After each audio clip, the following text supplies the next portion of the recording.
Maryland, Virginia and Washington, D.C., have all issued stay-at-home orders for their residents as the coronavirus pandemic spreads across the U.S. Maryland Gov. Larry Hogan, R., Virginia Gov. Ralph Northam, D., and D.C. Mayor Muriel Bowser, D., all urged residents to only leave their homes to buy food and carry out essential tasks.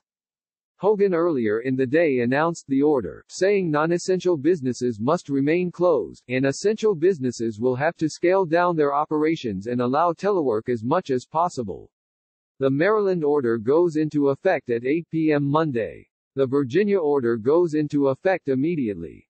Unfortunately, we are only at the beginning of this crisis, and it will get considerably worse before it gets better, Hogan said. In addition, Hogan said any resident who has traveled outside the region in recent weeks should self-quarantine for 14 days.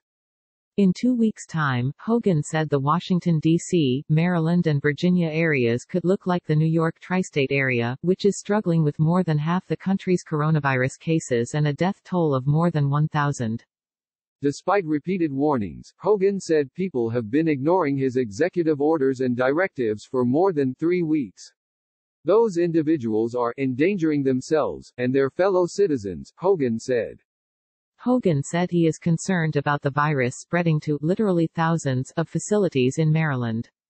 We are no longer asking or suggesting Marylanders stay home, we are directing them to do so, Hogan said. Any person who violates the order will be guilty of a misdemeanor. Hogan clarified that Marylanders are not locked in their homes, but said residents should use common sense. He said running, hiking, biking or walking are allowed, but congregating in a park with hundreds of others or shopping for home furnishings is not. Hogan acknowledged the order will be devastating to the state budget. We're going to tap into, or perhaps drain the entire rainy day fund. We've already asked for half of the next stimulus package from the federal government to the states, Hogan said. We're talking about nationally, 25% unemployment. Revenues should be down dramatically.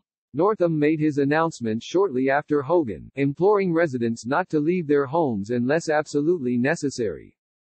I want to be clear, do not go out unless you need to go out. This is very different than wanting to go out, Northam said. Bowser issued the order later on Monday afternoon, saying, "Our message remains the same, stay home." She added that residents who violate the order may be guilty of a misdemeanor.